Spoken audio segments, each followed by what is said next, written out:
오늘 우리에게 주시는 말씀은 갈라디아서 5장 19절에서 21절까지 말씀입니다. 하나님 말씀을 들으십시오. 육체의 일은 분명하니 곧 음행과 더러운 것과 호색과 우상숭배와 주술과 원수 맺는 것과 분쟁과 시기와 분냄과 당짓는 것과 분열함과 이단과 투기와 술 취함과 방탕함과 또 그와 같은 것들이라. 전에 너희에게 경계한 것 같이 경계하노니 이런 일을 하는 자들은 하나님의 나라를 유업으로 받지 못할 것이요.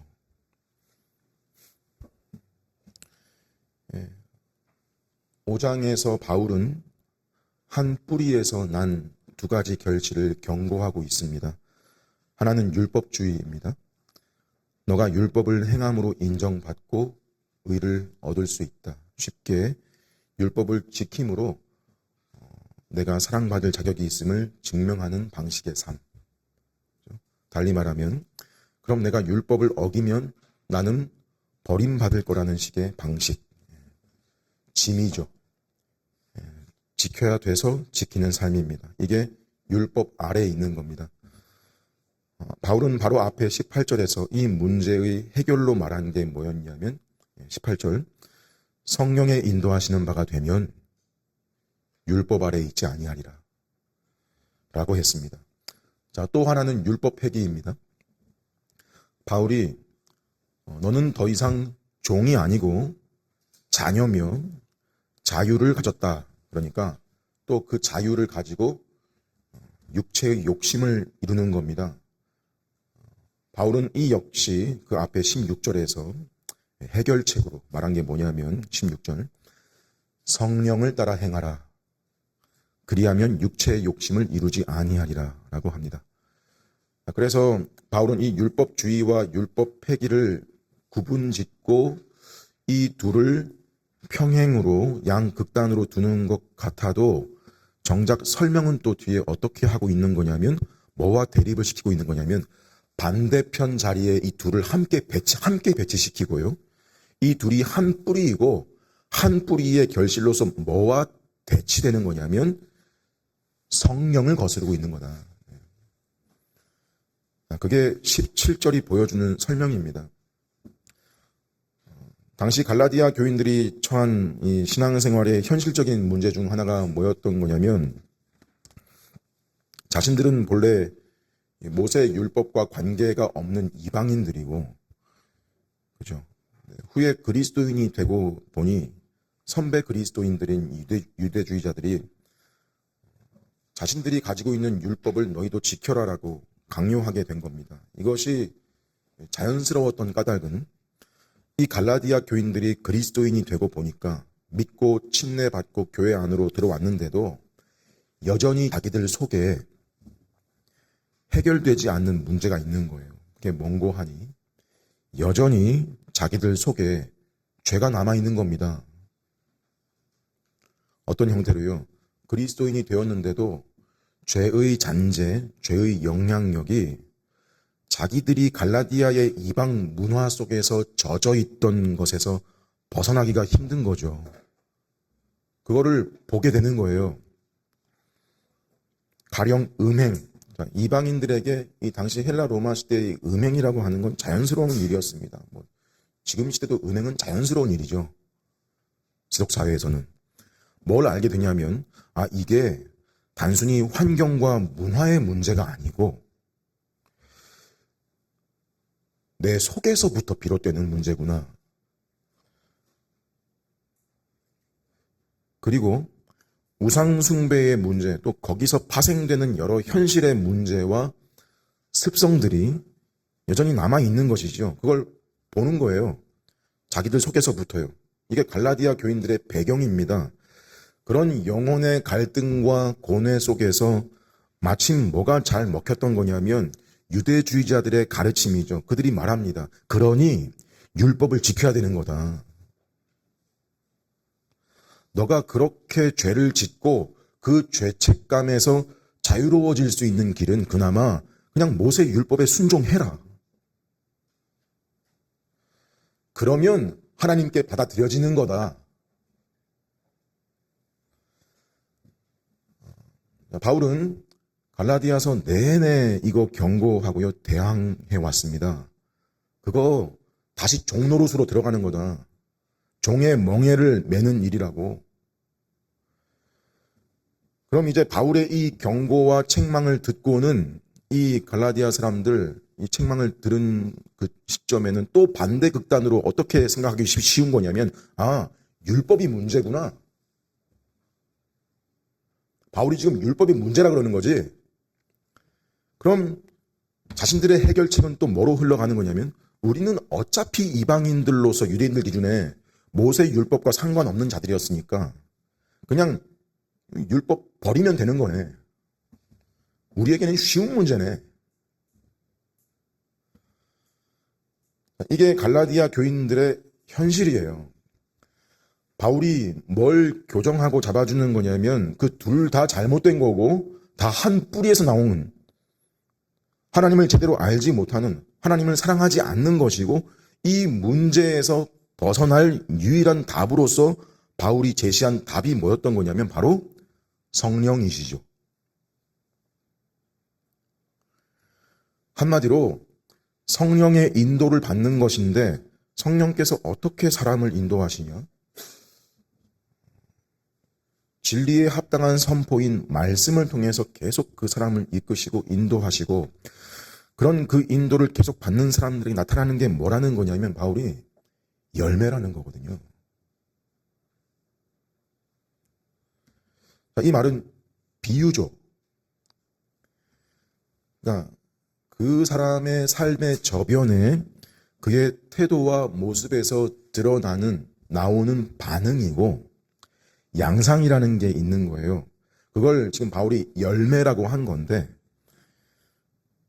우리 다음 주에 볼 성령의 열매를 쭉 나열한 다음 그 23절 끝에 바울이 하는 말이 뭐냐면요, 이 같은 것을 금지할 법이 없느니라. 성령의 열매들을 쭉 나열한 다음에 이 같은 것을 금지할 법이 없느니라. 그죠?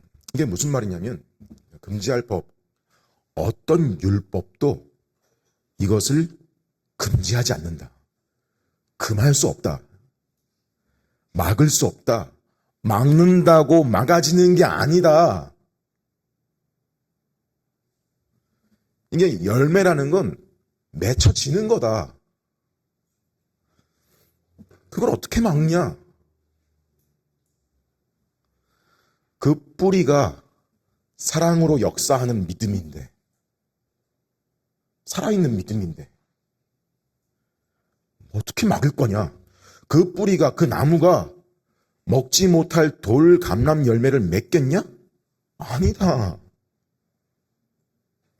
그 뿌리가 시냇가, 옥토에 심겨져서 말씀의 진액을 빨아들이고 그 줄기와 가지에서 그 열매가 맺힐 수밖에 없는, 말하자면 그게 바로 지금 바울이 말하고 있는 성령의 인도입니다. 이건 특별한 체험이나 사건이 아니고 내가 뭘 선택하는 기로에서 성령님이 나를 이걸 선택하라고 인도해주는 그런 인도 차원이 아니고 일상에서의 양상이고 그냥 걷는 거예요. 걸음이에요.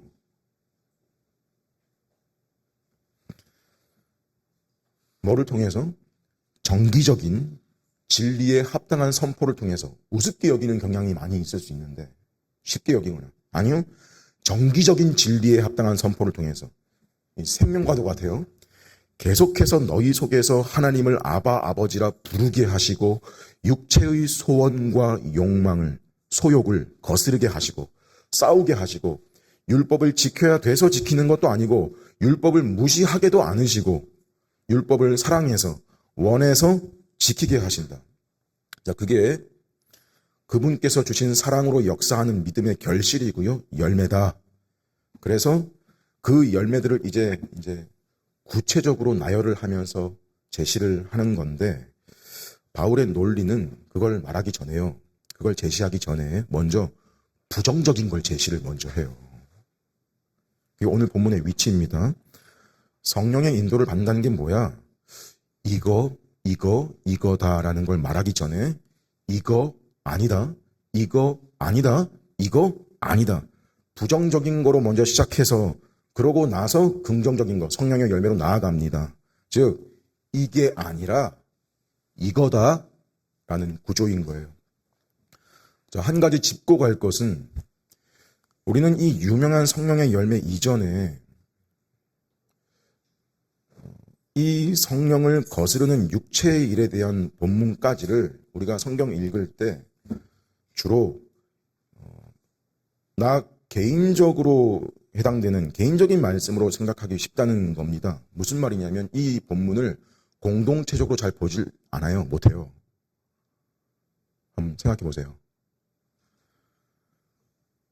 근데 사실 바울의 말을 지금 주의 깊게 보면요. 보세요. 14절에 보니까 온 율법은 네 이웃 사랑하기를 자기와 같이 하라로 완성된다고 말하면서 그 앞에 13절 서로 종로로 태라, 또 15절에 서로 물고 먹을까 주의해라 라고 함으로써 지금 그가 말하고 있는 맥락은 지금 너희 신자 개개인의 문제로 말하는 게 아니고 공동체, 특히 지역교회라는 맥락 안에서 말하고 있다는 걸 알 필요가 있습니다. 중요합니다. 곧 뭐인 거냐면 개개인, 성령께서 내주하고 계시는 개개인이 혼자 동떨어진 섬처럼 혼자 존재하는 게 아니라 함께 부르심을 받아서 몸을 이룬 지역교회, 당연한 수순으로 전제하고 말씀하시는 거예요. 성령께서 바울을 통해. 그래서 이 육체의 일들, 목록들 설명 들어보시면요. 지금 이제 이게 이런 의미였나? 단어는 익숙한 단어인데 이게 성경에서는 이런 의미였나 하는 내용들이 꽤 있습니다. 이게 우리는 이 육체, 죄된 본성과 관계된 일들부터 어떤 관점으로 봐야 되는 거냐면요. 여러분 자신뿐 아니라 우리 공동체로 볼 수 있어야 됩니다. 우리 각자가 다 경험하는 일이 뭐냐면 내 속에 있는 육체의 욕망이 성령님을 거스르고 있잖아요. 그런 개개인, 여러분들 저 개개인이 한데 모인 데가 교회예요. 그래서 우리는 그것들을 피하려고 해야 되고요. 대항하고 서로를 이 문제로 더 잘 격려하고 하나님의 자녀들로서 같이 더 잘 살기 위해서 그 욕망들이, 육체의 일들이 무엇인지를 알아야 되는 겁니다. 바울은 이것들을 가리켜서 이미 성령을 거스르는 것들이라고 밝히고 있습니다. 자, 먼저 바울이 하는 말은 육체의 일은 분명하니 이래요. 육체의 일은 분명하답니다. 육체의 일이란 우리 몸뚱아리만 말하는 게 아니라 우리 몸 안에 이미 우리 전 인격 안에 존재하고 있는 죄악된 본성에서 나오는 양상들의 목록들인 셈인데 그것들이 뭐래요? 분명하답니다. 명백하고 드러나는 것이며 숨길 수 없다라는 말인데 왜인가 하면 육체의 일들을 드러내는 인간이 자기를 포장하기 위해서 이렇게 말할 수 있습니다. 가령 나는 상처받았기 때문에 이렇게 행동한 겁니다. 내 입장이 이렇고 내 권리가 이래서 그런 거일 뿐입니다. 나는 사랑이 없어서가 아니고 나도 어쩔 수 없어서 그랬던 겁니다. 이런 수많은 변명과 이유들이 따라붙어도 그게 무엇으로 포장이 되든 육체의 일은 결국 분명히 뭐로 나타나냐? 하나님 사랑이나 이웃 사랑이 아니라 자기 사랑, 자기 중심성, 정욕, 우상숭배가 뭐예요? 거짓 예배, 관계의 파괴, 분열, 절제 없음 등등으로 결실한다는 거예요. 육체의 일이 분명하다는 건 죄된 본성이 자신을 숨기고 정당화하려 하지만 그것이 만들어내는 결과를 보면 그 정체가 드러난다는 겁니다. 자, 주의사항을 말씀드립니다. 오늘 설교 특히 모든 설교가 그러하지만 주일 공예배 때 선포되는 하나님 말씀은 나에게 하시는 말씀입니다. 그렇게 들으십시오. 인간이 본래 복잡합니다.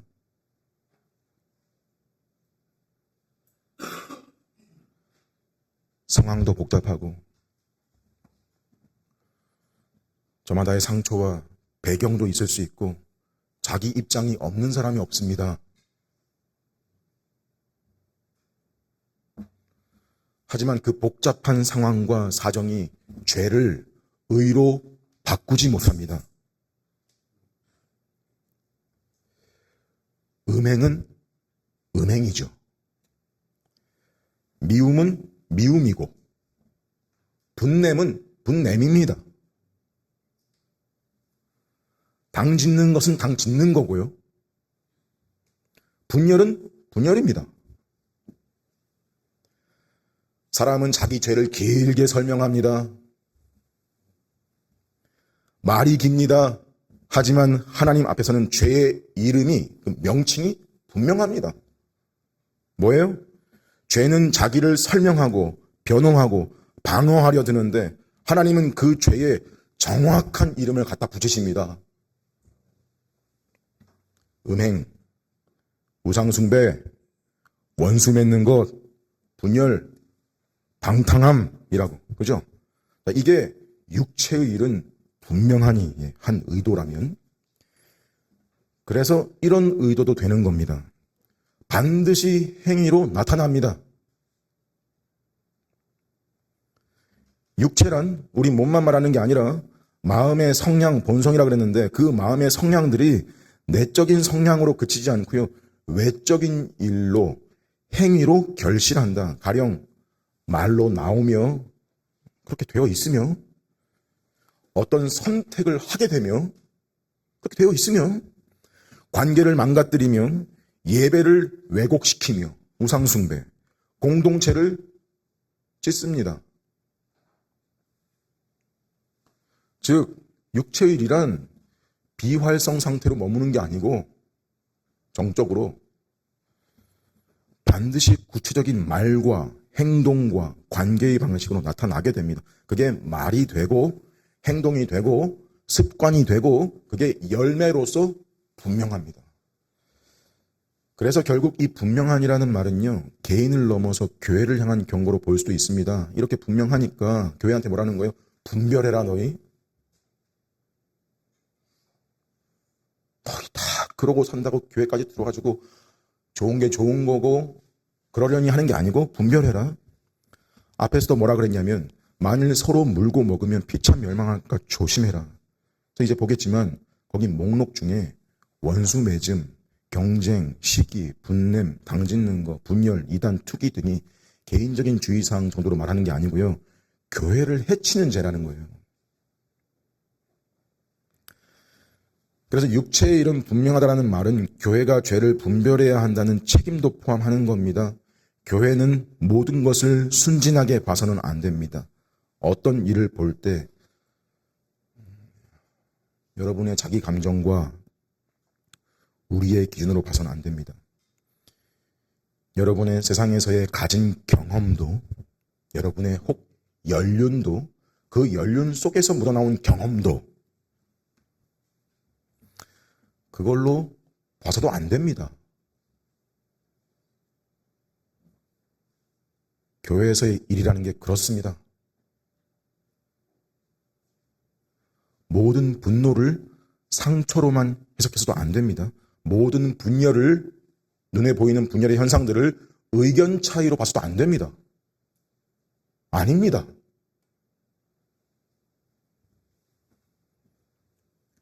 모든 완고함을 성격 문제로, 성격으로 봐서도 안 됩니다. 성경은 말합니다. 어떤 일들은 육체의 일로 분명히 드러난다. 분명하다. 그러므로 교회는 사랑으로 오래 참고 신중하게 판단해야 하지만 동시에 분명한 죄를 흐리게 만들어서는 안 됩니다. 물론 주의사항이 있습니다. 육체의 일은 분명하다는 이 말이 다른 사람을 재빠르게 정죄하라는 뜻은 아닙니다. 항상 먼저는 우리 자신을 비추는 거울이 되어야 됩니다. 바울이 갈라디아 교회에게 하는 말이 그겁니다. 너희 안에 육체의 일이 있다. 너희가 성령을 따라 행하지 않으면 너희도 서로 물고 먹을 수 있는 거다. 너희도 분쟁과 시기와 분냄과 당짓는 일에 빠질 수 있는 거다. 그러므로 이 말씀은요, 아주 반사적으로 남을 향한 칼이기 전에 우리 자신을 향한 빛입니다.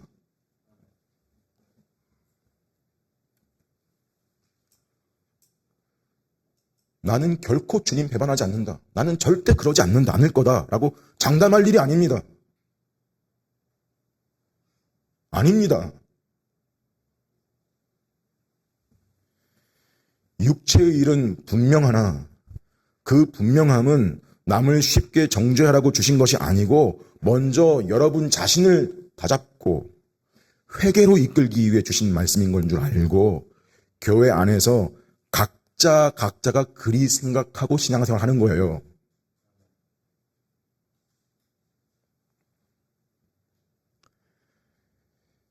쉽게 그리스도를 가진 사람도 여전히 이 육체의 일들을 가지고 있습니다. 가지고 있어요. 이 목록들을 내 속에. 전쟁터라고요, 그 속이. 그런 가운데 분명히 드러난 죄들을 분별해야 하는 것이겠죠. 드러났을 때 참된 신자는 그 사랑으로 역사하는 믿음이 가진 그 반응, 보이는 반응. 어떤 반응을 보이는가? 간단합니다. 명칭이 회개라는 겁니다.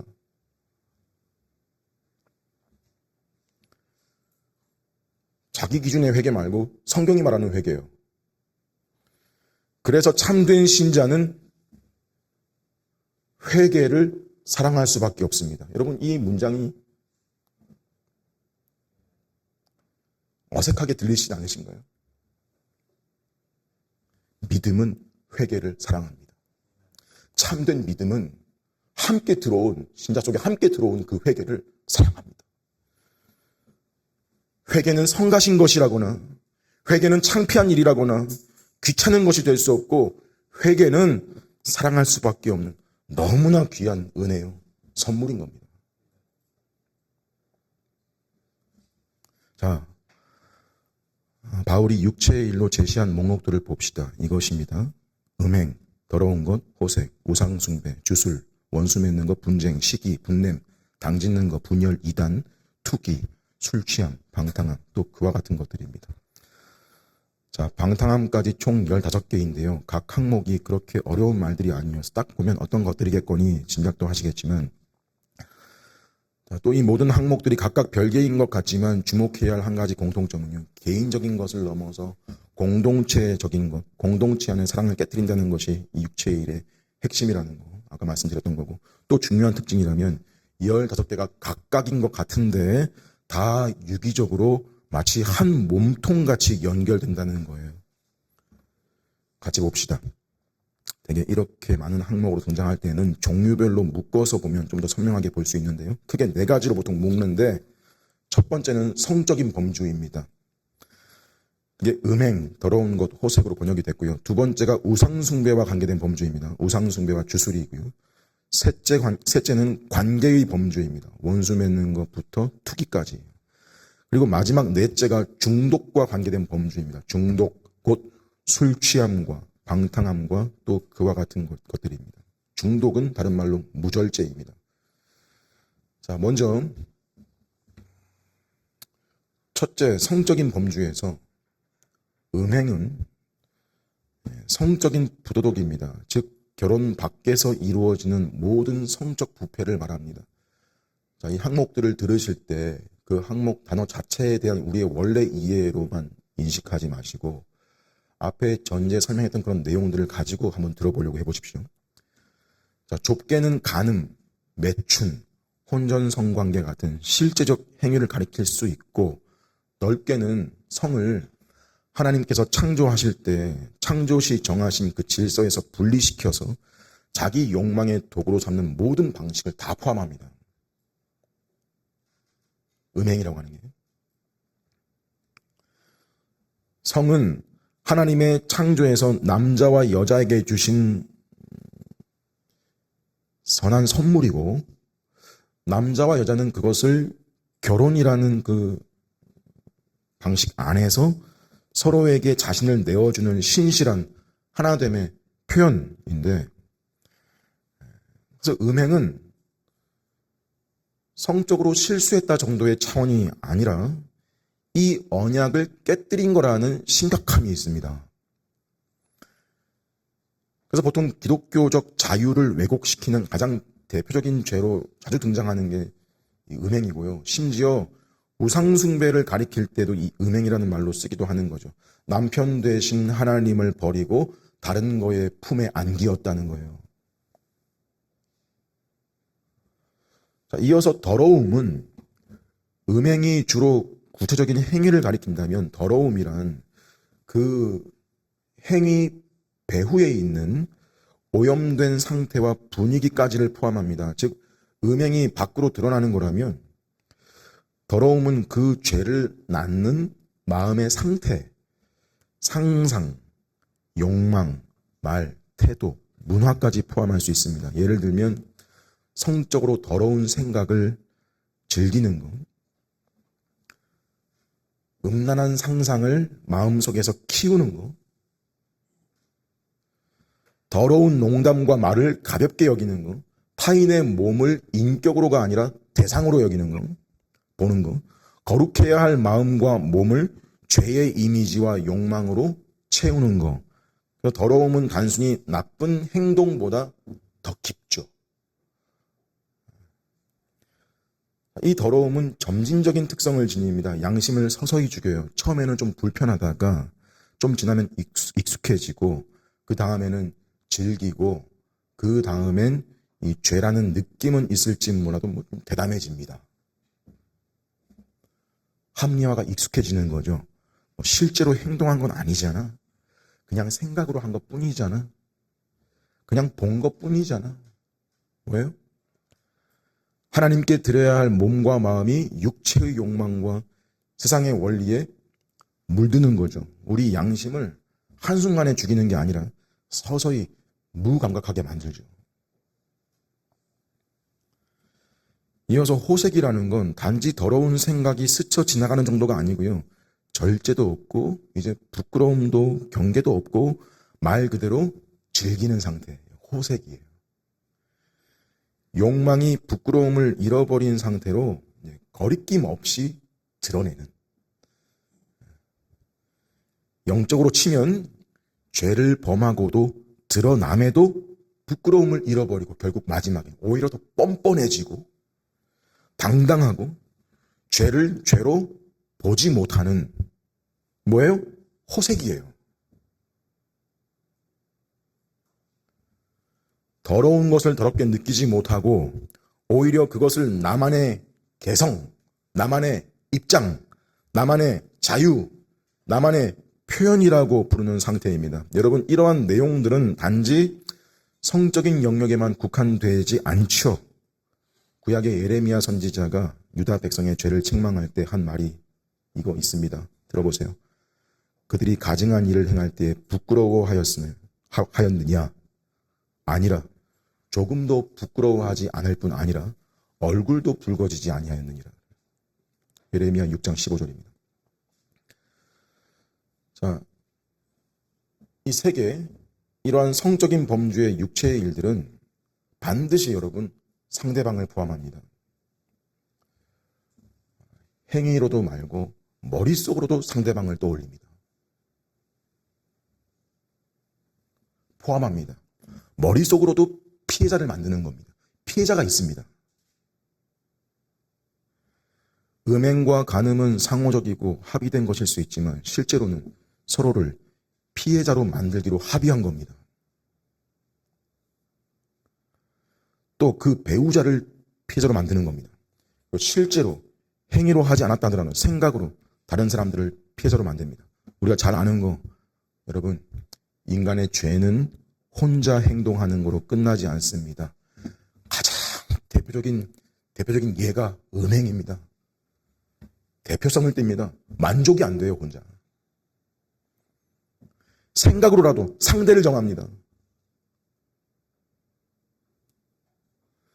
그래서 우리가 음행과 더러움과 호색이 우리의 마음과 생각 안에 머무르게 허용한다면 내가 그것들은 반드시 표적을 갖게 될 것입니다. 목표. 다른 사람들을 피해자로 만듭니다. 그러므로 우리는 우리의 생각과 행동에서 다른 사람들을 피해자로 만들고 있지는 않는지 확인해야 하고요. 반대로 나의 단정치 못한 품행이, 그런 행실이 나 자신을 또 누군가에게 나를 쉬운 피해자로 만들고 있지는 않는지도 확인해야 됩니다.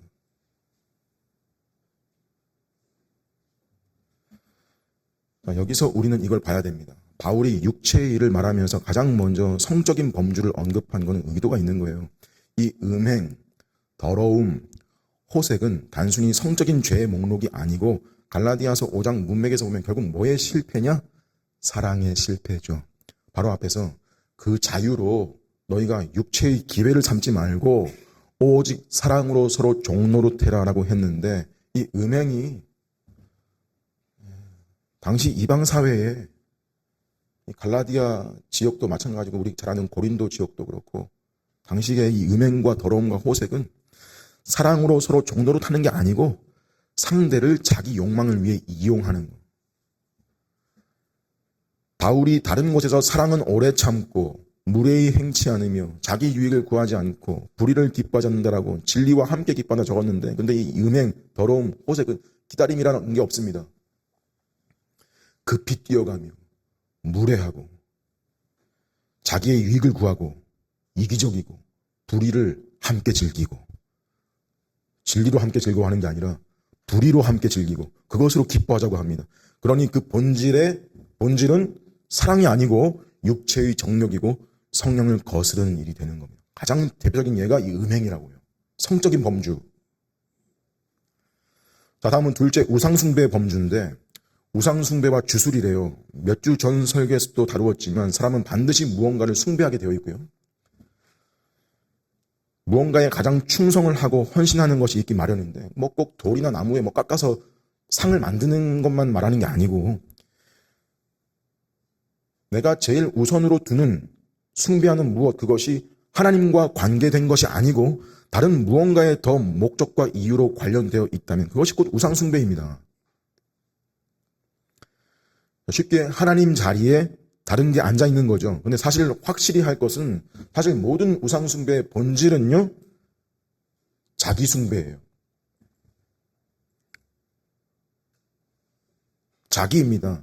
왜 그런가 하면 우상숭배자들은 언제나 그 숭배의 출발이 자기 자신이에요. 인간 속에서 나온 거예요. 자기 속에서. 내가 사랑하는 거, 내가 기대하는 거, 내가 숭배하고 싶은 거를 숭배하고 사랑하기 때문이죠, 인간이. 궁극적으로 뭐예요? 그러니까 자기 자신의 반영인 셈이에요. 그리고 이 우상숭배라는 것도 혼자 하는 것에 만족하지 않습니다. 왜 우상숭배가 만연하겠어요? 이 우상을 공유하기 원합니다. 누가요? 모든 인간들이요. 모든 죄인들이요. 왜냐하면 당신도 내 우상을 숭배한다면 당신은 본질적으로 나를 숭배하는 것이기 때문입니다.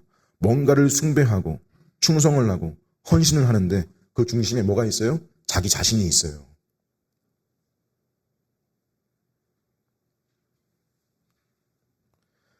사랑으로 서로 종노릇하라는 것과 이미 거리가 멀고요. 그저 자기를 중심에 두는 겁니다. 내 욕망, 내 만족, 내 몸, 내 자유, 내 감정입니다. 앞에 성적인 것과 맥락이 동일합니다. 주술이라는 말은요, 원문으로 보면 마술, 마법에 가까운 말인데요. 이게 당시 헬라 로마 세계에서는 생각보다 만연했던 종교의 한 면이었습니다. 삶의 여러 영역에서 여러분 보세요. 불안과 두려움 있지 않습니까? 질병, 불임, 결혼 운, 사업 경쟁, 재판, 원수에 대한 복수, 악령과 저주에 대한 두려움, 이런 미신적인 두려움, 미래에 대한 불확실성, 이런 문제 앞에서 사람들은요, 신전 제사 우상 숭배만 아니라 몸에 부적을 지니고 주문을 외고 저주문을 쓰고 특정한 약물이나 의식을 사용해서 보이지 않는 힘을 자기 편으로 끌어올려는 그런 행위들을 한 거예요. 그게 주술이에요. 여기서 말하는. 지금도 있는 거죠. 무당 찾아가서 점괘를 보고 타로점을 치고 하는 게 이게 종교적인 괴상한 취미나 심지어 요새는 또 뭐 재미로 포장되고 있지만 사실 뭐예요? 다 불안한 내 현실을 통제하고 싶은 인간의 욕망이 종교적 형태로 표출되는 겁니다. 이 점에서 주술의 특징도 뭐인 거냐면 자기중심적이죠. 내가 원하는 사랑, 내가 기대하는 사랑, 내가 원하는 성공, 내가 원하는 복수, 내가 원하는 보호, 내가 원하는 미래. 그래서 이 주술이라는 말이 지니는 뜻의 본질은 겉으로는 종교적이지만 실제 중심에는요, 하나님께 대한, 참되신 하나님께 대한 신뢰나 순종이 아니라 내가 원하는 결과가 있는 거고, 그걸 위해 뭐냐 주술이. 나는 무슨 일이든 하겠다. 그거 위해서라면 내가 할 수 있는 무슨 수를 써서라도 하겠다는 거죠. 뭐가요? 주술이요. 결국 뭐인 거냐면 하나님이 최고의 경배와 사랑과 신뢰를 받으셔야 되는데 하나님을 그 자리에 두지 않으니까 하나님의 주권도 따르지 않게 되는 거죠. 결국 하나님이 모든 것을 통치하시고 다스리시고 섭리하신다는 것을 안 믿는 태도죠. 우상숭배와 주술이 같은 범주에 그래서 이런 주술 같은 게 오늘날 심지어 교회 안에서도 적지 않습니다. 어떤 목적이 있어요? 사람들을 많이 오게 하고 그 많이 온 사람들을 붙잡아 두기 위해서 온갖 종류의 기술과 술수를 동원하는 교회나 단체들을 발견하는 일은 우리 주변에서 드문 일이 아니죠. 그리고 우리가 생각하는 것보다 훨씬 더 많은 이단들이 있습니다. 셋째, 관계의 범주입니다. 이 범주에만 8개가 몰려있는 셈인데 총 15개 중에 절반 이상이 관계의 범주에 속했다는 건 그만큼 지금 바울이 주의시키는 육체의 일이라는 게 가장 분명하게 표현된 영역이 어디라는 거냐면 우리가 서로를 어떻게 대하는가. 육체의 일이. 주께서 우리를 부르신 대로 사랑하는 것에서 어떻게 돌아서는가. 에 있다는 것이 여러분 흥미롭지 않습니까? 단순한 인간관계가 아니에요. 먼저 원수 맺는 것은요. 좀 간단하게 말씀드리겠습니다. 원수 맺는 건 원한, 증오, 적대감이라는 말로도 번역되는데 적대감. 단지 너와 내가 원수다 이런 차원보다도 어원상 앞에서 바울이 한 말과 무관하지 않습니다. 이 표현이요. 뭐라 그랬냐면 내가 너희에게 참말을 했기 때문에 내가 너희 원수가 된 거냐. 진리를 말했는데 그 진리가 그들을 살리는 말로 받아들여지지가 않고 오히려 뭐예요? 적대감을 일으키게 됐다는 겁니다. 결국 그런 양상은 뭐를 가리키는 거냐면 결국 진리를 적대하는 것이고 이것은 결국 하나님에 대한 적대감이며 결국 그리스도에 대한 적대감이며 그것이 바로 육체가 만들어내는 관계 열매 중 첫 번째 위치하고 있어요. 원수 맺는 것. 뭐라고요? 진리에 대한 적대감이라고요. 육체는 진리를 들을 때 회개하기보다 진리를 말하는 사람을 향하여 원수로 만들게 한다. 육체의 일입니다. 분쟁은 쉽게 우리가 아는 말로는 말다툼, 논쟁, 언쟁, 원문 뜻도 그래요. 근데 단순히 의견 차이가 아니고 뭐냐면 다른 사람들과 자꾸 불화하려고 하는 겁니다. 자꾸 불화하려고 해요. 뭐가 옳고 그른가 보다 그냥 자기가 이기는 게 중요해서 하는 언쟁. 뭔지 아세요? 아시죠? 옳고 그런 건 별로 안 중요하고 그냥 뭐든 자기가 이기려고 하는 언쟁. 정치판에 사는 거잖아요, 주로. 정의를 말하지만 안 중요해요. 이기는 게 중요하지. 분쟁이에요. 이런 사람들의 특징이 뭐냐면요. 불필요한 논쟁을 즐깁니다. 자, 평소에 그러니까 유기적으로 보세요. 앞에 원수 맺는 것과 관계되거든요. 자기 입장을 지키기 위해서 뭘 해요? 그 진리마저 이기려는 태도예요.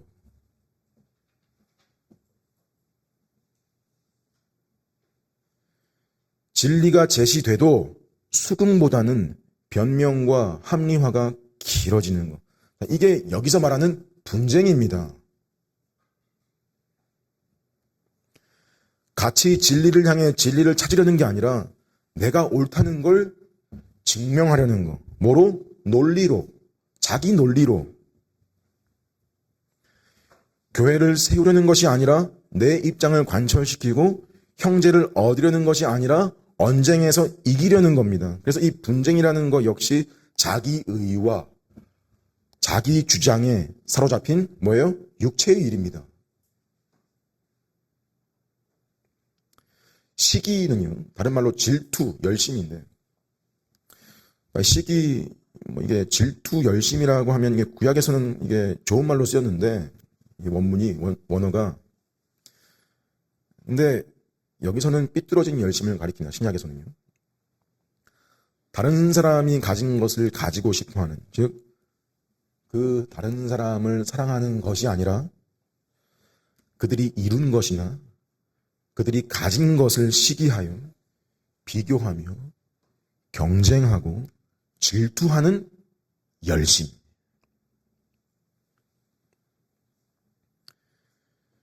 여러분, 이러한 모든 시기와 질투의 저변에는 여러분 자신을 한번 먼저 봐보세요. 감사 없음이 자리 잡고 있습니다. 감사가 없는 거예요, 일단.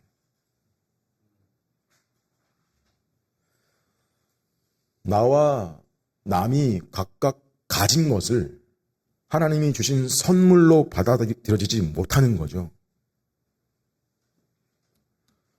그러니까 남이 하면, 남이 가지면 나도 해야 된다고, 나도 가져야 된다고 여겨서 남을 비방하거나 힘들게 하고 결국 자기도 힘들어지고. 이게 시기예요. 자, 이거 역시 육체의 일입니다. 이어서 분냄. 분냄은 다른 말로 폭발입니다. 분쟁과 시기의 결국이고, 쉽게 말해서 여러분을 좀 아는 여러분의 주변 사람들이 여러분을 좀 알아서 여러분의 분노를 폭발시킬까봐 두려워하고 눈치를 보는 상태가 혹 있습니까? 있다면 여기서 말하는 것이 그겁니다. 그 눈치를 보고 있는 사람이 여러분들의 자녀일 수도 있고, 여러분의 아내일 수도 있고, 여러분의 남편일 수도 있고, 교회 안에서 형제 자매들일 수도 있습니다. 함께한 세월이 길면, 좀 알면. 자, 이게 무서운 건 그 분냄을 목격하고 경험하게 된 사람들을 상하게 하고, 더 크게는 그 사람들도 분을 내게 만든다는 거죠. 자, 당 짓는 거 우리가 그냥 딱 와닿게는 쉽게 편가르기 정도의 의미로 보기 쉬운데, 오히려 그건 뒤에 분열에 좀 가깝고요. 이 당 짓는 거는요, 정확히 원문 뜻에 담긴 뜻이 뭐냐면, 원문 뜻이 그거예요. 공직을 얻기 위해 선거운동하는 자들, 또는 임금 받고 일하는 품꾼의 의미를 지닙니다. 어디서요? 교회에서. 교회에 뭐가 있는데요? 교회 자리, 이 직분. 교회 직분을 차지하고 유지하려는 태도예요. 원문 따져보면 결국 직분은 그리스도께서 그 회중 안에서 드러나게 하시는 거고, 드러나게 하셔서 하신 그 자를 그리스도께서 세우시고 부여하시는 거고 그리스도의 직분을 유지하시는 일인데 자기가 그걸 차지하고 또 유지하려고 교회 안에서 유세를 하고 사람의 마음을 얻으려는 걸 말합니다. 뭐가요? 당짓는 거 이거예요. 그래서 교회 안에서 자기를 따르는 무리를 만든다는 거. 자기 사람을 만드는 거. 당짓는 거예요. 교회가 무슨 정치판이 아닌데도 얼마나 많은 당짓는 행위들이 자행되는지 모릅니다. 교회 안에서요. 성경은 이것을 육체의 일이라고 규정합니다. 사람이 몇만 명이 모여도 당연히 그렇고요. 사람이 20명이 모여도 그런 일이 있어요. 육체의 일입니다. 분열함은 한 몸이어야 할 공동체가 서로 다른 편으로 갈라서게 되는 상태입니다. 물론 분열에는 진리 때문에 교회의 거룩과 복음을 보존하기 위한 분리와 떠남이 있을 수 있습니다만 지금 여기서 말하는 육체의 일이라는 그 분열은 진리보다 자기 입장을 앞세우다가 생긴 분열, 회복과 거룩보다 자기 정당화와 자기 승리를 목표로 하는 분열입니다. 이 육체의 일입니다. 이렇게 물어야 됩니다. 무엇 때문에 갈라졌는가?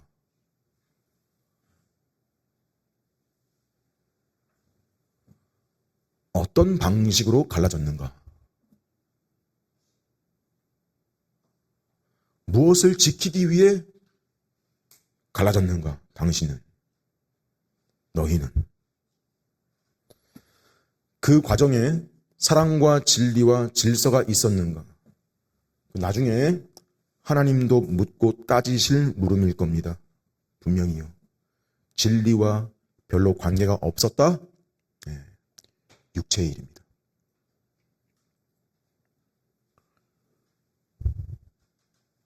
이단은 교회가 혹 진리 때문에 분열되었을 때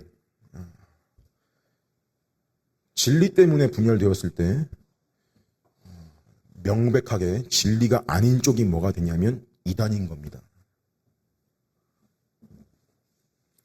가령 오직 믿음으로 의롭다함 얻는다가 이게 타협의 문제가 아니거든요. 진리에서 복음 자체거든요. 지금 바울이 말하는 이 복음의 핵심인데 오직 믿음으로 의롭다함 얻는다.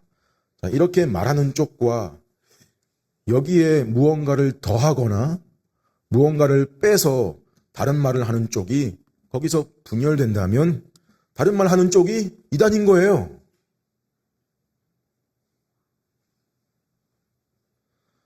이런 이단은 이 모든 관계의 범주에 육체의 일에서 지금 바울이 서술하기로 거의 최종 단계로 마지막 두 번째 이것들은 사람의 욕망과 고안에서 나온 것이지 이단이라는 게 성령에서 나온 것이 아닙니다. 그죠? 육체의 일이죠. 이게 꼭 우리가 아는 실제 어떤 이단 단체의 문제만이 아니고 이렇게도 볼 수 있어요. 이 모든 적대적인 일들의 육체의 일들의 결과 우리에게서 갈라져 나간 그들이 원래 있던 공동체를 향해 가지는 적대감. 여러분 그 심정이 뭔지 아십니까? 상상해 보신 적 있으세요?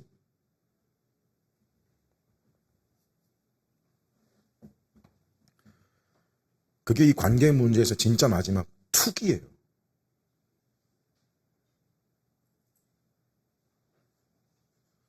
투기로 번역을 했는데 원문의 의미로는 투자한다, 투기한다 이런 의미가 아니고 남이 잘 되는 거 괴로운 거예요. 이게 투기예요. 이게 제일 마지막에 관계 문제에서. 별게 아닌 것 같은데 왜 마지막에 있지? 이단보다 센가 이게? 남이 잘 되는 거 보면 같이 기뻐하고 즐거워하고 인정해주면 좋은데 그러지 않고 자꾸 흠을 찾고 떠벌리는 거예요. 그 흠을 떠벌립니다. 투기입니다. 앞에서 봤던 시기, 질투와 좀 비슷하게 보일 수 있는데 차이가 있는 게 시기는 경쟁심과 질투로 자기 입지를 빼앗길까 하는 열심이라면 이건 분쟁이 일으키는 초기 반응이었다면 투기는 맨 뒤에 분열과 이단 뒤에 배치된 것이 갈라짐 이후에도 남아있는 독한 마음이라 그래요.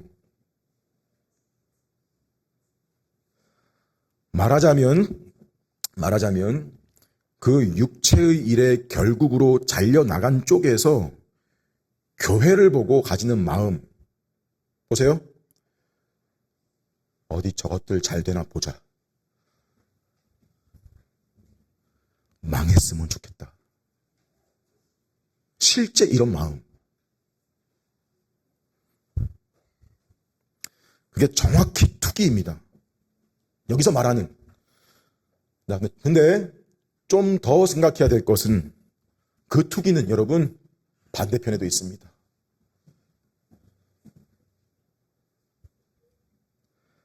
갈라진 후에도 남아있는 악감정.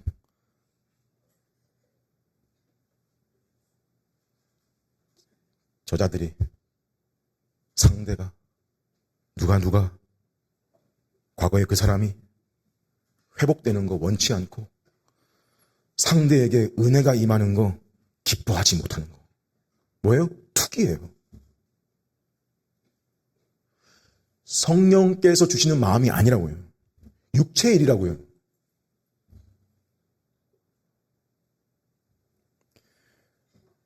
여러분 맨 앞에 원수 맺는 거, 원수 된다는 거 신자에게도 원수 있어요.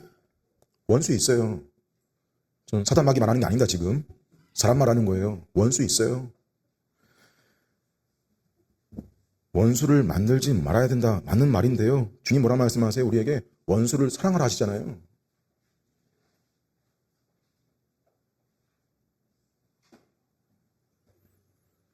진리 가지고 여러분 이 땅 살면 원수 생깁니다.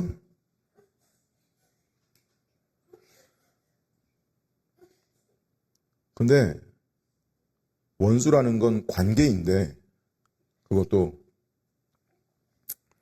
관계인 건데 계속 투기하는 쪽이 있고 여러분 자신을 어디에 위치시키나 한번 생각해 보세요. 스스로가.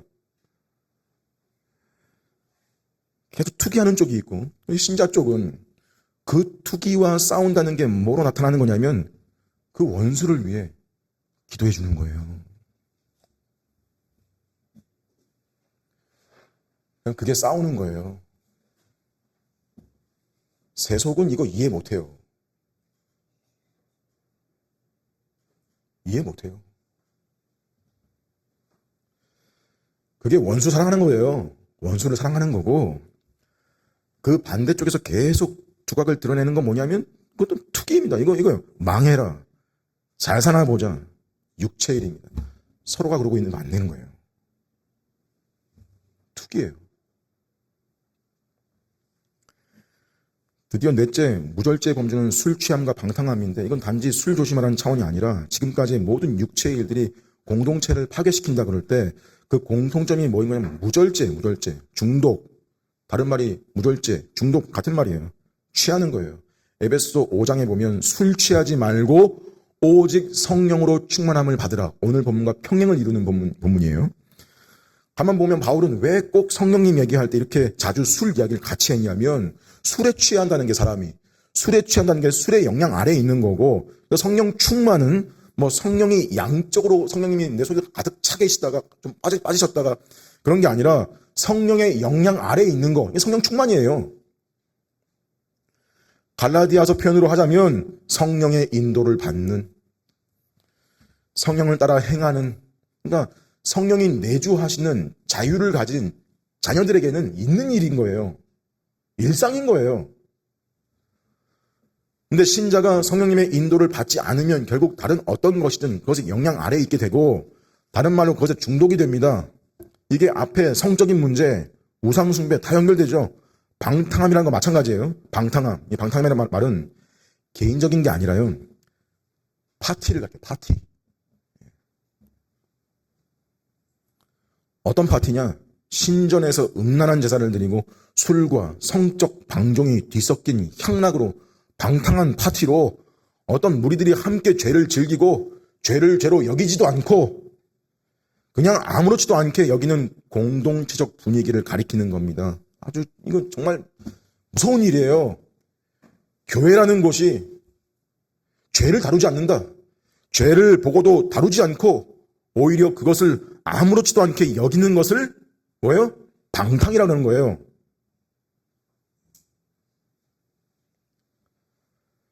(21절에) 술 취함과 방탕함 바로 뒤에 또 그와 같은 것들이라 덧붙이는데 무슨 뜻이냐면 이 15개가 다가 아니라는 거죠.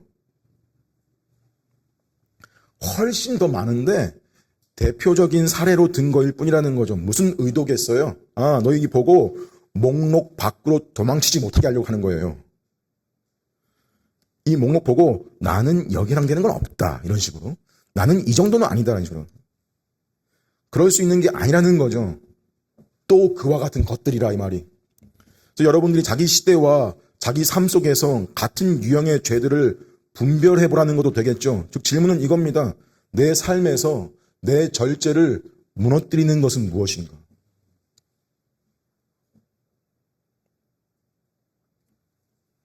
나를 성령의 인도가 아니라 감각의 흐름에 맡기게 하는 것은 주로 무엇들인가?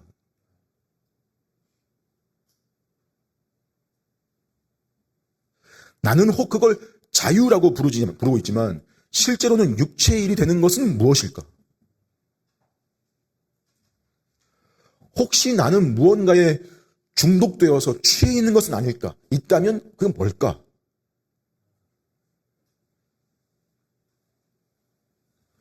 성적 부패와 같은 것들? 하나님보다 더 섬기고 있는 것들? 관계를 파괴시키고 있는 것들?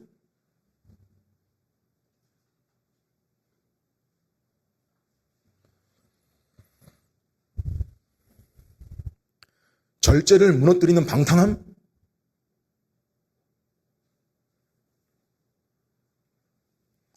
내게도 있지 않나? 자, 성령의 인도를 받는다라는 건 말씀을 들으면요. 여러분, 제가 방금 나열드린 그 질문들을 하기 시작한다는 거죠. 싸워요. 그 질문들을 말씀 앞에서 겸손히 던져본다고요, 자기한테도.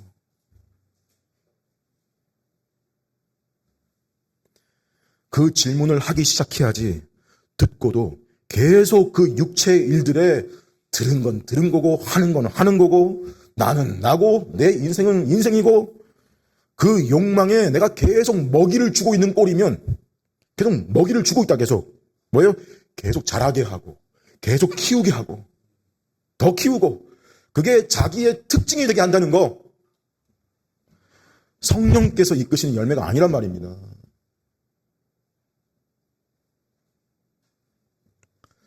어떤 사람 안에 성령께서 거하시고 성령께서 그들 안에서 일하고 계신다면 그런 사람들이 자기 그런 죄를 목록들을 그토록 크고 극단적인 데까지 가져가는 모습을 기대하겠습니까? 계속 끝장을 보려고 하겠습니까?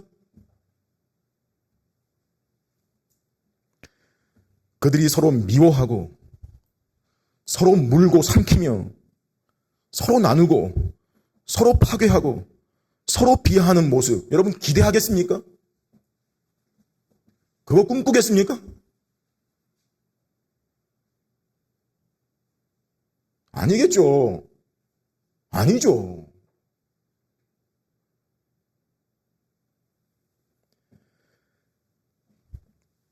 그래서 바울은 이렇게 엄중한 경고를 줍니다. 마지막에. 전에 너희에게 경고한 것 같이 내가 다시 경고하노니 이런 일을 행하는 자들은 하나님 나라를 유업으로 받지 못할 것이요.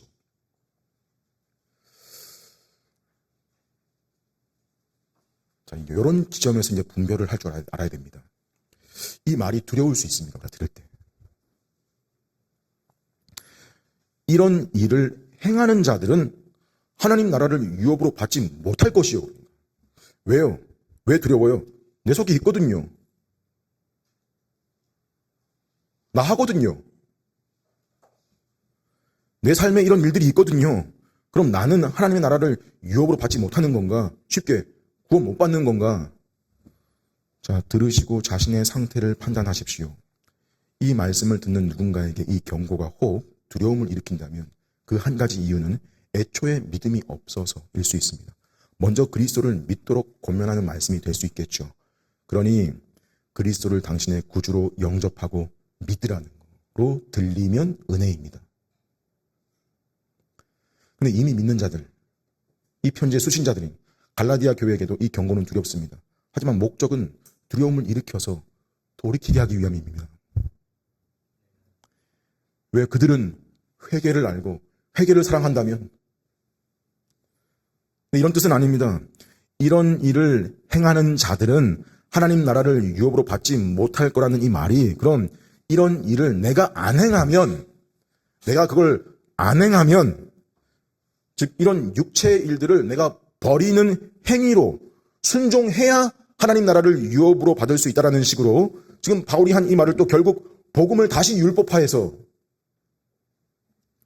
결국 신앙생활은 율법주의일 수밖에 없는 거라고 말하는 셈인 건가? 아니죠. 아니에요.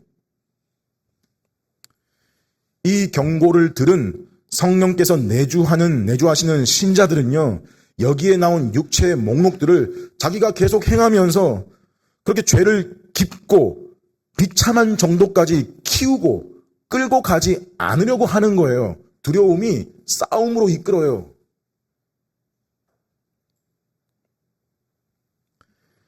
그래서 여기서 이런 일을 행하는 자들이란 이런 일들을 지속적인 습관으로 삼고 살고 걷는 자들을 뜻합니다. 이런 육체의 일들에 굴복돼서 삶의 패턴으로 삼는 자들, 그것들이 그 사람 안을 지배하고 있고 그 삶으로 나타나며 이런 것들로 특징 지어지고 이런 것들을 향해 나아가는 사람들. 그러니 여러분이 그리스도인이라 주장하지만 여러분의 삶이 뒤에 볼 때 성령의 열매들보다 이런 육체의 일로 자꾸 더 특징 지어진다면 여러분이 예수를 믿는다 말할 때 그것이 무엇을 의미하는지 매우 진지하게 생각하셔야 될 일입니다. 구원하는 믿음은 지적이고 정서적이며 그리고 의지적입니다. 그것은 마음속에서 울려 퍼지고 의지를 행동으로 움직이게 하는 지식입니다. 싸우게 만드는 지식입니다. 다시 말해 행함이 없는 믿음은 죽은 것입니다. 순전히 지적이기만 한 믿음은 없는 겁니다. 순전히 감정적이기만 한 믿음이란 없는 겁니다. 참된 믿음은 의지를 발휘시키고 행함으로 이어집니다. 참 은혜로운 게 뭔지 아세요? 바울이 바로 내가 너희에게 경계한다, 바로 이 말 한 게 아니고 내가 너희에게 경고한다 그러지 않고 전에 너희에게 경고한 것 같이. 무슨 말일까요? 반복되고 있다는 거죠.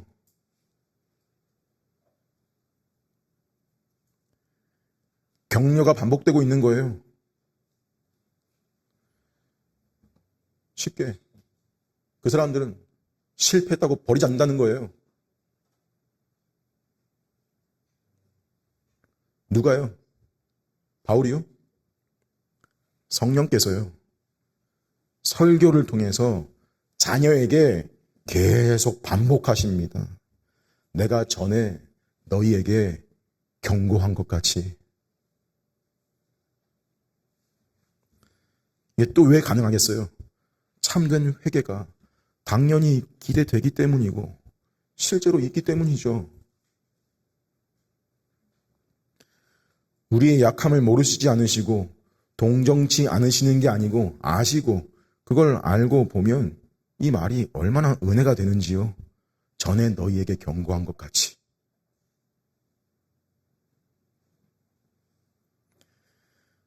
그래서 이 사람은 자기가 연약한 거 알고 자주 실패해도 무슨 태도와 반응이 있냐면 싸우는 겁니다. 자기 안에 이런 육체의 일들이 있다는 거 봅니다. 하지만 이것들에 굴복하거나 자신을 내어주기로 내버려 둘 수가 없습니다. 왜요? 성령께서 우리에게 너가 자녀라고 계속 말씀하시기 때문입니다. 그래서 복음을 율법화해서 또 다른 율법 조항을 내미시는 게 아니라 우리로 하여금 돌이키게 하시고 회개하게 하시고 다시 싸우라고 격려하시는 겁니다. 지켜야 돼서 지키는 수준이 아니고 격려를 받고 그 싸움을 마땅한 싸움으로 받아들여서 싸우는 순종이죠. 이 일에 여러분 우리 각자가 도구가 된다는 거 명심하십시오. 신자들은 교회라는 공동체 속에서 이 일에 서로가 격려가 되라고 부르심을 받은 거예요. 그게 하나님의 구속 경륜이에요. 교회가. 여러분은 여전히 싸움 가운데 있는데 이런 육체의 일들이 여러분을 공격할 때 그것들과 여러분은 싸우고 있습니까?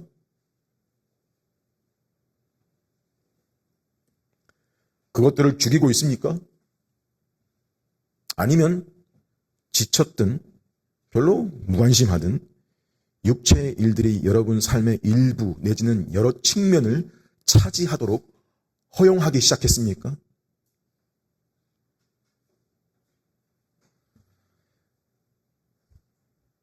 그럼 여러분의 교회에 여러분이 자신의 신앙에 대해서 묻고 조언을 구할 수 있는 사람들이 있습니까?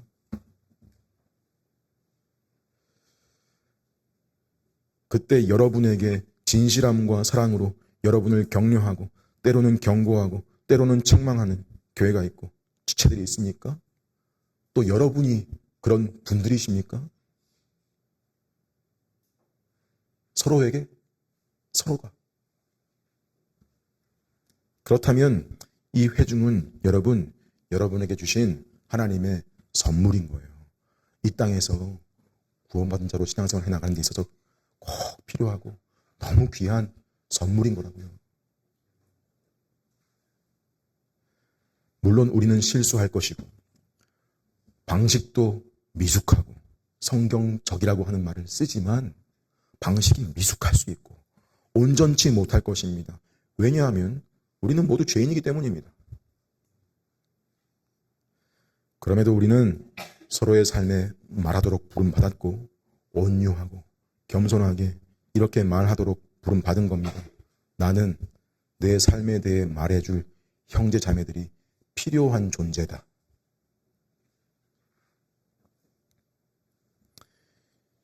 여러분, 우리가 같이 악을 미워하고 멀리 합시다. 그리고 선을 행하다가 낙심하지 맙시다. 포기하지 말고 걸어가면 하나님의 때에 하나님이 거두실 것입니다. 이 싸움을 함께 싸우며 함께 걸어가시는 복된 성도, 복된 교회이기를 간절히 바랍니다.